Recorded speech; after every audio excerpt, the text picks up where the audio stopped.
My name's Ale Kennedy. I'm an author. I write in English, and my translator for German is Ingo Herzke, who's very, very wonderful. I'm the author of Der Kern der Dinge with Geparden. It's my first time being published for a Swiss publisher, and I'm very, very happy about it.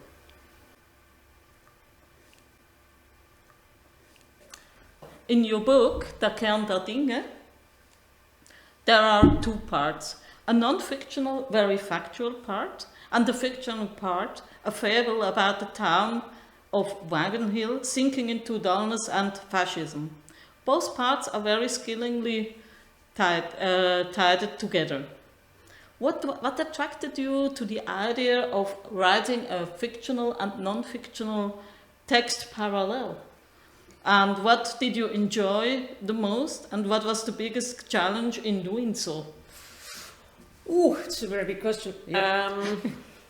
I wanted to write about Britain. Writing about it factually is sort of, it's quite boring because it's, you know, part of how stupid everything is the idea that a country would try fascism again when clearly it doesn't go well.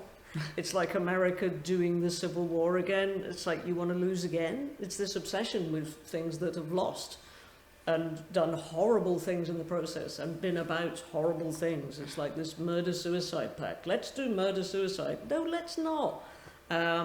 So, you know, I have to write about that, but it's in a way not interesting.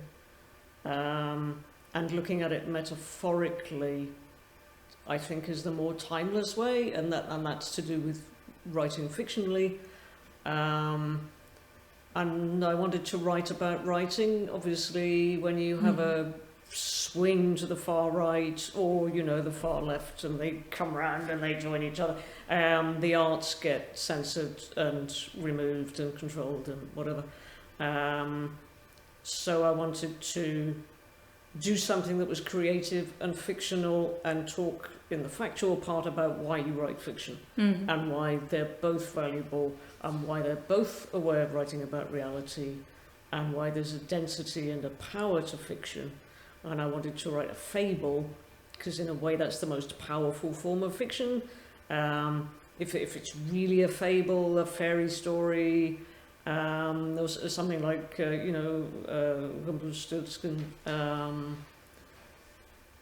that's a very important thing that people wanted to say to other people for blah, blah, blah, thousands of years. You know, these are very, very old things, and they've been perfected in a way.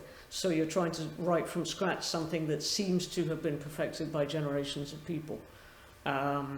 That's got a certain fluidity so that you can remember it, because it has to be in some way poetic or it won't stay in your head. And I've written one fable before, and it is a very testing form. So that was, but you know, both parts are enjoyable, but they seem to both be necessary, you know. And when you're writing about a very bleak time, in fact, to write something that says, you know, a celebration of making things up and imagination, because our political situation is the opposite of imagining. It's not being able to imagine anybody else's condition. It's only your own. And when you're imagining your own, to only imagine certain parts of it. And everything is very limited, and we can't even think of tomorrow. So you make decisions that are stupid for tomorrow, and stupid for other people, and stupid for the country, and stupid politically, and stupid practically, and yeah. So it kind of made sense to do two books in one, but they talk to each other. The development of characters. How should I imagine this process in A.R. Kennedy's work? It's different every time. The development of the character and the atmosphere and the plot and the themes and certain incidents and certain images, all of these things sort of swirl together one probably arrives first. I mean, there are lots of thoughts that go through your head and they just lead, you know, they go through and they keep going. And sometimes you get one that joins to another, and then they hang around, and then another one will hang around, and eventually you get this glued lump of things. And one of the elements in the things will be personality, psychology, identity, and then you get past history, and then you get possible, you know, interactions with other characters and changes in character and the sort of Bildungsroman thing happening to a character, and then outcome and how it interacts with themes and how it interacts with blah blah blah, and that's your character. It's this process of finding things and letting them interact, and then having those things develop and other things develop, and they all interact. So it's all things affecting things, affecting things, affecting things. And sometimes characters arrive early and quite fully formed, and sometimes they're not really there at all.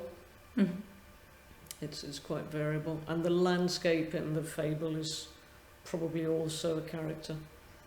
And both, well, Sol, the older guy, already knows the landscape, so he interacts probably more with the landscape. The child takes it for granted because she's grown up in it, and then they go into this fantastical landscape, which is different. Yeah.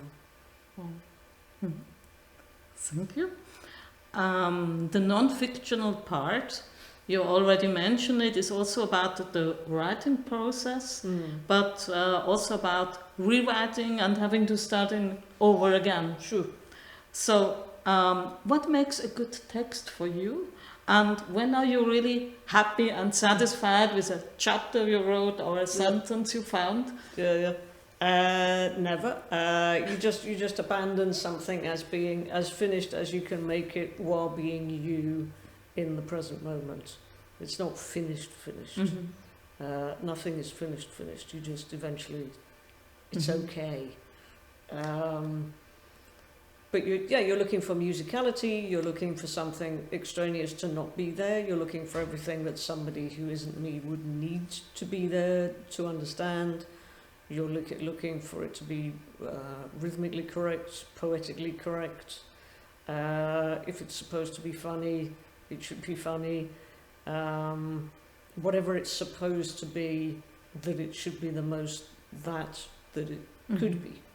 And you just keep rewriting until it's the most of itself it could be that I can help it to be at my current level of being me. Yeah. So when you say it's never finished, is there something you wish also when a book is published, or earlier books, say, oh, if I have the chance, I would like to rewrite this and this part, or say, okay, this is it, and kind of not, because it's so long ago. By the time things are published, I mean, this was very quick to publish, but usually it's 1 year, 2 years, maybe 3 years even.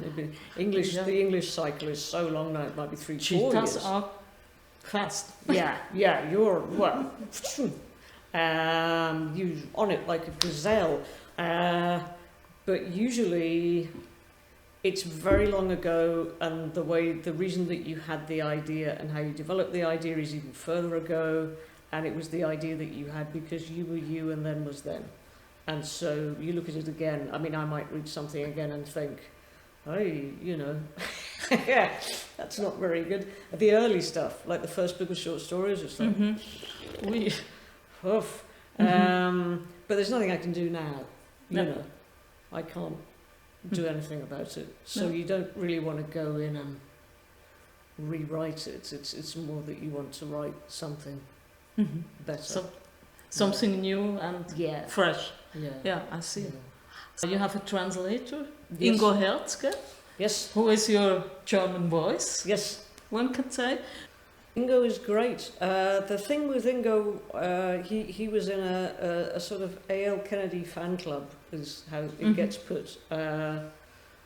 He was interested with some fellow students in British literature, and as part of that he knew my work. This is a very long time ago. I hadn't had a lot published. And I met Ingo, they arranged a little tour of some university towns, their own university town, and I think I went to Dresden and somewhere else, driving in their little car. And we had a lot of time to talk about how we thought language worked, and we both think it should mean what it means, but the music of it is part of why it means what it means. And you have to preserve the music, and translation has to preserve the music. Yep. And I'm trying to preserve my music and make it that it is music. And that's really the only conversation we've ever had about anything. It's just that we're totally on the same page about how language works. So when he translates, he preserves the music. So I could sit next to him when my German was not so good, but I would know the piece that he was reading, because it would be the same. And the you know, and even in this book, you can hear the fiction books have my voice and the fiction voice. Of course. And then when you hear the German, and it's the fable, it's that rolling. Let me tell you a story. Come and sit on my knee, and I will tell you the story. It becomes very rolling, and it's to do with a river and water, and it has that flow. Because that it has to, and he's made that work. So he's I mean, I think the first translation he did for me won an award. Gleisendes Glück was the original bliss. Yeah, first that was the first one that he translated, and I think that won an award. I mean, he's a very, very good translator. Everybody he translates, he does very, very well. He's very, very serious. He keeps up with how the language is changing. I have a lot of double meanings, which is a nightmare for a translator. I have more trouble talking to American editors who will automatically say, this means two things. And it's like, yeah, I took a week to work out how I could make it mean two things. It's like, it's not an accident. I actually do this for a living. I am paying attention. If it means two things, it's because I want it to. Why would I not want it to? They're two useful and compatible things. But he has to find, with a whole different vocabulary, two useful and compatible things that have a double meaning. Or make a joke a joke. Funny is so hard, and he's funny. But we toured. We used to do reading tours, and he would be my literal Stimme. It wouldn't be an actor, because it was all a bit more cheap. So nobody was paying for, Schauspieler or Schauspielerin. But he's a great reader, and we both have the same sense of humour. So we would just do a sort of clown show. To the point where if we were very tired after 2 weeks and we were dropping pieces of paper or knocking over water glasses, the audience would just think, oh, well, this is what you do. This is part of this clown show. And it wasn't. It was just us going, oh, there's water everywhere. But that was a very good experience, because we really, the voice became a very established, this is the voice and this is the music, and if it's in English it's this, and if it's in German it's this, but it's, and I know Gona, his wife. I knew his children when they were this size. Now they're big, wonderful, very quiet, studious children. We've gone swimming together. It's my happiest translating experience.